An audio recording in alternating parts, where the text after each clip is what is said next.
이번엔 전략 플러스 시간입니다. 김우식 와우넷 파트너 연결돼 있습니다. 안녕하십니까? 네, 안녕하십니까. 자, 지난주 증시부터 살펴봐야 되겠는데요.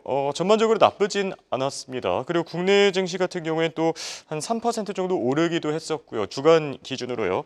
전체적인 흐름부터 짚어주시죠. 네, 지난주는 우리가 한 번 더 엔비디아의 어떤 위력을 느끼며 대부분 글로벌 증시가 상승했다 그렇게 봐야 되겠죠. 자, 미증시는 주중에 캐나다라든지 ECB 쪽의 금리 인하 그리고 여전한 엔비디아에 대한 어떤 긍정적인 평가 등 덕분에 한 주간 상승세로 미국도 마감을 했는데요. 물론 이제 미국 그 금요일 고용 지표가 서프라이즈 호조세로 나오면서 금리 인하 시기가 또 뒤로 밀린 측면 있지만은 그날 당장은 큰 영향을 주지 못했습니다. 물론 달러 인덱스가 급등하긴 했죠. 오늘 우리 시장에도 영향이 좀 있을 건데. 자, 나스닥 지수와 필라델피아 반도체 지수가 각각 2.3, 그다음 3.2 정도로 상대적 강세를 보였던 것은 역시 엔비디아의 강세, 한 주간 10% 엄청나죠. 브로드컴 5.8, 메타 5.6, 아마존 4%, 마이크론 4%등 빅테크와 반도체주의 강세가 이끈 측면이 크다 그렇게 봐야 되겠고요. 자, 국내 증시 같은 경우는 반도체와 2차 전지, 그다음에 석유 시추 관련 테마주. 아마 이거 세 개 단으로 지난주 정리가 되지 않을까 하는 생각이 듭니다. 최대 2천조 원이 될 것이라는 대용 석유 시추 사업과 관련된 발표가 있으면서 주 초반부터 석유나 가스란 단어만 이름에 달려 있어도 뭐 급등하는, 폭등하는 흐름을 보였죠. 다만 금요일 액트지우의 기자회견 이후에는 대부분 좀 급락세로 마감을 하는 특징을 보였습니다. 그나마 좀 다행인 것은 시장에서 긍정적인 부분은 지난주에 우리 증시가 밀리면 추세라는 게 좀 불안해질 수 있는 자리였는데 올라왔다는 점. 특히 우리 주력인 반도체와 2차 전지의 선전이 돋보였다. 엔비디아 영향이 컸죠. 거기다가 젠슨왕의 삼성전자 긍정적인 코멘트 요것도 좋았고요. 그리고 주 초반 석유 이 관련주로 몰렸던 수급이 반도체와 2차 전지로 돌아왔다는 점이 아마 좋은 점이 아니었나. 그리고 차익매물 쏟아내던 외국인도 지난주는 일부 돌아오면서 대형주도 선방을 했다. 그렇게 정리하겠습니다.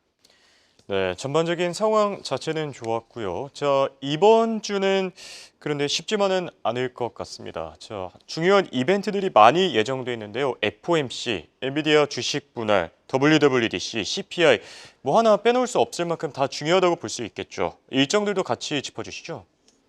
네. 아무래도 이번 주는 또 숨막히는 일정들이 많습니다. 그것도 인제 금리 관련해 가지고는 이제 FOMC가 가장 중요하겠죠. 거기다가 또 CPI 발표까지 있는데 이게 공교롭게도 우리 시각으로 보면 수요일 밤에 CPI가 발표가 되고 바로 하루가 넘어가는 목요일 새벽에 FOMC 회의가 연결이 되어 있습니다. 그래서 영향력은 더 크지 않을까 하는 생각이 드는데 공교롭게도 그렇게 됐습니다.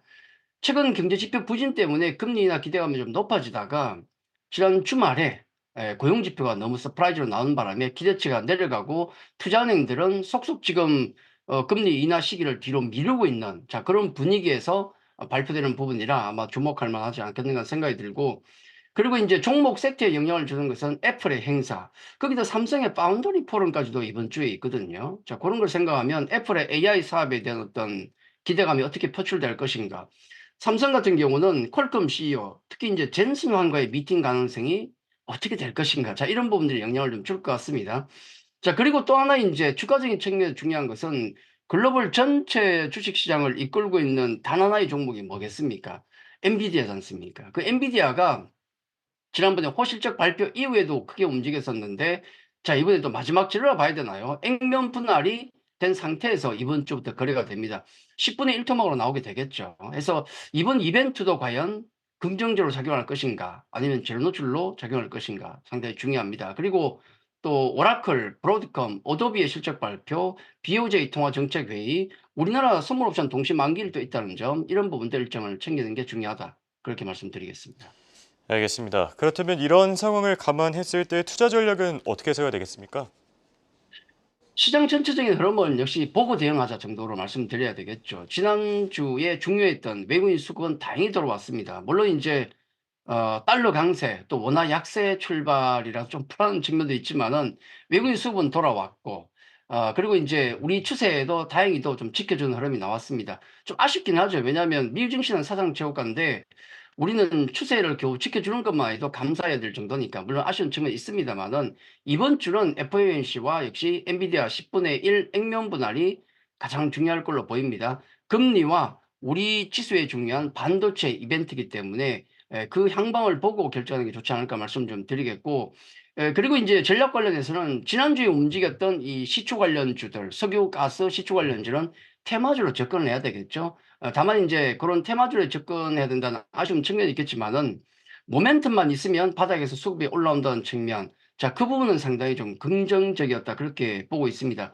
이번 주 이벤트 많습니다. AI 관련 이벤트, 애플의 이벤트, 삼성의 파운드리 포럼, 그다음에 BTS 멤버 진의 저녁이 이번 주에 있거든요. 그걸 생각하면 반도체라든지 낙폭과대 엔터 쪽 관심 있게 보시는 거 중요한데, 특히 이제 가장 중요한 건 뭐냐면 최근 우리 국내 수급의 특성상 놓고 보면 어느 섹터가 또 갑자기 랜덤하게 움직일지 모릅니다. 그래서 방산이라든지 화장품 엔터, 게임, 식료품, 그다음에 조선바이오, 2차전지, 잘난 섹터와 못난 섹터 모두 고르게 보는 게 중요하다는 말씀드리겠고, 마지막으로 이제 첨언한다 그러면은 이 중에서 단순하게 기술적 반등으로 움직인 종목이 있을 거고요. 실적 전망이 좋아서 추세적으로 올라온 종목들이 있는데 요것만 잘 구분해서 대응하는 게 가장 핵심이 아닐까 그렇게 말씀을 드리겠습니다.